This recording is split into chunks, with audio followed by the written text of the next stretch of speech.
Welcome, bienvenidos and good day. This is MicroMedMark again. May evidently is the month of mental health, so today I wanted to delve into a class with which many of you may be familiar called SSRIs, or selective serotonin reuptake inhibitors. One of the key players in mood stability and mental health is a molecule called serotonin. Norepinephrine and dopamine and two other monoamines that play a vital role in mental well-being as well. Just a couple of the major generic drugs that fall under the SSRI class are citalopram, escitalopram, fluoxetine, fluvoxamine, paroxetine, and sertraline.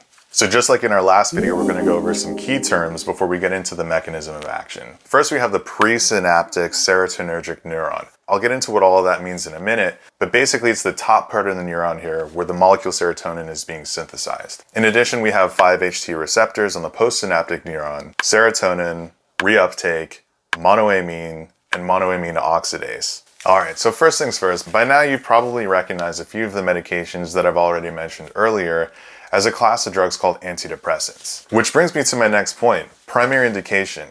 Have you or anyone you know been clinically diagnosed with anxiety, depression, or in all likelihood maybe even a combination of both?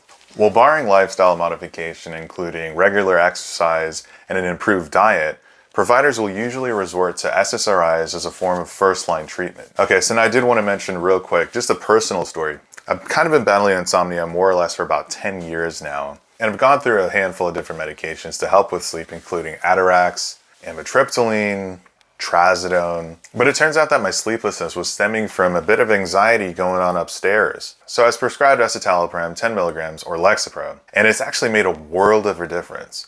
So what's going on there? How does that work? Well, that brings me to my next point, mechanism of action. Alright, so here's my goofy sketch of a couple of neurons. Just bear with me. So serotonin is biochemically synthesized from a precursor amino acid called tryptophan. All that means is we have a molecule, an amino acid, that's essential in building proteins, whose carbon skeleton is modified to turn it into serotonin. This is kind of what I was talking about earlier with the serotonergic neuron, that neuron just on top here. So after serotonin has been synthesized, it's stored in these little vesicular-like structures, these sacs in the presynaptic neuron. So when serotonin is released, some of these neurotransmitters will stimulate the 5-HT receptors on the postsynaptic neuron, while others will undergo a process called reuptake. These serotonin neurotransmitters are going to basically just kind of say, never mind, I'm good. I'm actually going to go back here. Then they bind to this portal of sorts called a serotonin transporter that brings it back to the presynaptic neuron, where they either aggregate at those vesicular structures or they're decomposed by this enzyme called monoamine oxidase. There's actually a whole class called MAOIs, or monoamine oxidase inhibitors, but that's a whole nother video. Okay, now, SSRIs, selective serotonin reuptake inhibition. The payoff here with SSRIs is blocking that serotonin transporter, which will boost the amount of free-flowing serotonin in the synaptic cleft, allowing more of it to bind to the 5-HT receptor. Serotonin levels have increased, mood is improved, all is well. But hang on, there is such a thing as too much of a good thing. There's something called serotonin syndrome, which will basically just bring on a host of awful symptoms and will ultimately end up doing a lot more harm than good. Just stick to your prescribed dosage and you'll be alright.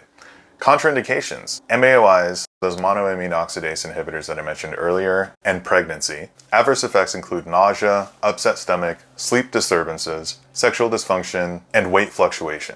Okay, so let's finish with patient consultation. SSRIs are known to cause drowsiness, so you want to understand its impact on your body before operating heavy machinery. Common sense. Now you need to give SSRIs roughly a 2-week time frame for them to take effect.